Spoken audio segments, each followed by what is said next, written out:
स्वामी वर्षाराणी रमेश शिंदे, राष्ट्रवादी महिला काँग्रेससाठी जिल्हाध्यक्ष.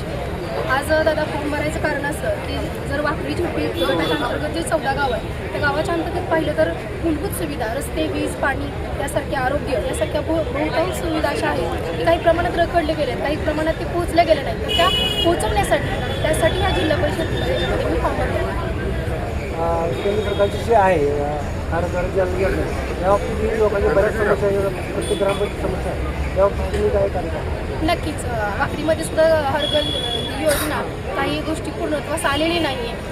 तर ते काम कशा पद्धतीने पूर्णत्वास नेता येईल, सर्वसामान्य वाडेवस्तीच्या कुटुंबावरती हर घर जल हल ही योजना कशा पद्धतीने पोहोचवता येईल त्यासाठीच ZP-मध्ये जायचं आहे. कारण की एका पदावर आपण काम करत असताना तेवढे संविधानिक अधिकार आपल्याला नसतो, पण ज्यावेळेस ह्या निवडणुकीअंतर्गत उतरायचंच कारण हे आहे. कारण की बऱ्याचशा अशा समस्या आहेत, प्राथमिक आरोग्याच्या महिलांच्या सुविधा असतील, पाण्याच्या सुविधा असतील, म्हणजे छोटे बेसिक सुविधासुद्धा सर्वसामान्यापर्यंत पोहोचवल्या जात नाहीत. पण ज्यावेळेस तुम्ही ZP-च्या अंतर्गत जाता त्यावेळेस तुम्हाला तो अधिकार राहतो, त्यावेळेस तुम्हाला तुम्ही समस्या मांडू शकता. पण ते मांडण्यासाठी मी यामध्ये उतरलेली आहे. काय आपण राष्ट्रवादी अजित पवार गटाचे महिला जिल्हाध्यक्ष आहात, काल सुद्धा प्रदेश उपाध्यक्ष समाधान काळे यांच्या पत्नीने सुद्धा अर्ज भरला. कसं होणार आहे किंवा आपण AB फॉर्म आहे किंवा राष्ट्रवादीनं कुठं आपला अर्ज राहणार आहे?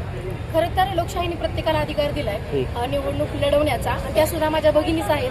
बघूया जो तो ज्याचा त्याचा प्लस पॉईंट, ज्याच्या त्याच्या कामाच्या जोरावर, ज्याच्या त्याच्या पॉझिटिव्ह सकारात्मक दृष्टिकोनातून फॉर्म भरतो. मी माझ्या कामाच्या जोरावर आज 2 वर्ष कार्यरत आहे. पक्षाची ध्येय धोरणं सर्वसामान्यपर्यंत पोहोचवले, सर्वसामान्याच्या ज्या शासकीय योजना आहेत ती इतर घटकांपर्यंत पोहोचवल्यात. त्यामुळे या 2 वर्षात मला चांगल्या प्रकारे माहित आहे काही गोष्टी अपूर्ण आहेत, काही गोष्टीवर भर दिला जाईल जेणेकरून त्या गोष्टी सक्सेस होऊ शकतात. त्यासाठी मी माझ्या कामाच्या जोरावर आणि जनतेने मला खरं तर आग्रही धरून ज्या मायमाऊलींपर्यंत मी पोहोचले, ज्या शेतकरी वर्गापर्यंत पोहोचले, ज्या सर्वसामान्य कुटुंबापर्यंत मी पोहोचले. कारण की मी असतानाच कार्यकर्ते, मला काही राजकीय पार्श्वभूमी नाही, एक सर्वसामान्य कुटुंबातून मी आहे. आणि त्या गोष्टींची जाण, एक प्रतिनिधी कसा असावा तर त्या गोष्टींची जाण त्याला असावी. त्यासाठी मी ह्या सर्वसामान्यांच्या प्रश्नासाठी त्या योजनेमध्ये उतरत आहे. आपल्याला वरिष्ठाकडून कुठे आदेश आलेत की किंवा उमेदवारी अर्ज दाखल करा म्हणून? तसं म्हणता येणार नाही. वरिष्ठाने प्रत्येकाला तुम्हाला आत्ताच बोलले लोकशाहीला अधिकार दिलाय.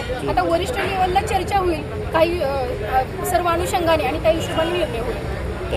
ग्रामीण भागातील महिलांची समस्या आहे त्या बाबतीत तुम्ही काय खरं तर ग्रामीण भागात महिला भगिनींसाठी बघितलं जातं उमेद बचत गटाच्या मार्फत महिला भगिनींचं खऱ्या अर्थानं सक्षमीकरण होत आहे. पण त्यामार्फत त्यांना एक मॉल उभा करणं गरजेचं असेल. आर्थिकदृष्ट्या महिला सक्षम असेल पुढे नेतृत्व करू शकते. आरोग्याची सुविधा बेसिक आहेत. सध्या वाकरी गावात सुद्धा प्राथमिक आरोग्य उपकेंद्र पाहिलं तर त्याची गेल्या 1.5 वर्षापासून मी फॉलोअप घेते, पण त्या इमारतीसाठी मंजूर होत नाही, ते काम पेंडिंग राहत आहे. म्हणजे सर्वसामान्य ज्या शाळा वाडेवस्तीवरच्या त्या वाडेवस्तीवरना कंपाऊंड नाही आहे. मला भर खरं तर ZP-च्या शिक्षण संस्थेवर द्यायचा आहे. तिथं पट पण आहे चांगल्या पद्धतीनं, पण काही ठिकाणी शिक्षक अवेलेबल नाही. कारण की आमचा विकास हा ZP-च्या शिक्षणातून झालेला आहे आणि चौफेर होतो, गुणवत्ता आहे, पण काही गोष्टी आपण तिथं सुविधा पुरवण्यात कमी पडतो. मग त्या सुविधा देण्यासाठी, कारण की शिक्षणाने माणूस प्रगल्भ होतो आणि जर शिक्षणाचा पायाच मजबूत झाला तर भविष्याची पिढी अगदी सक्षमदृष्ट्या व्हायला काहीच अडचण येणार नाही.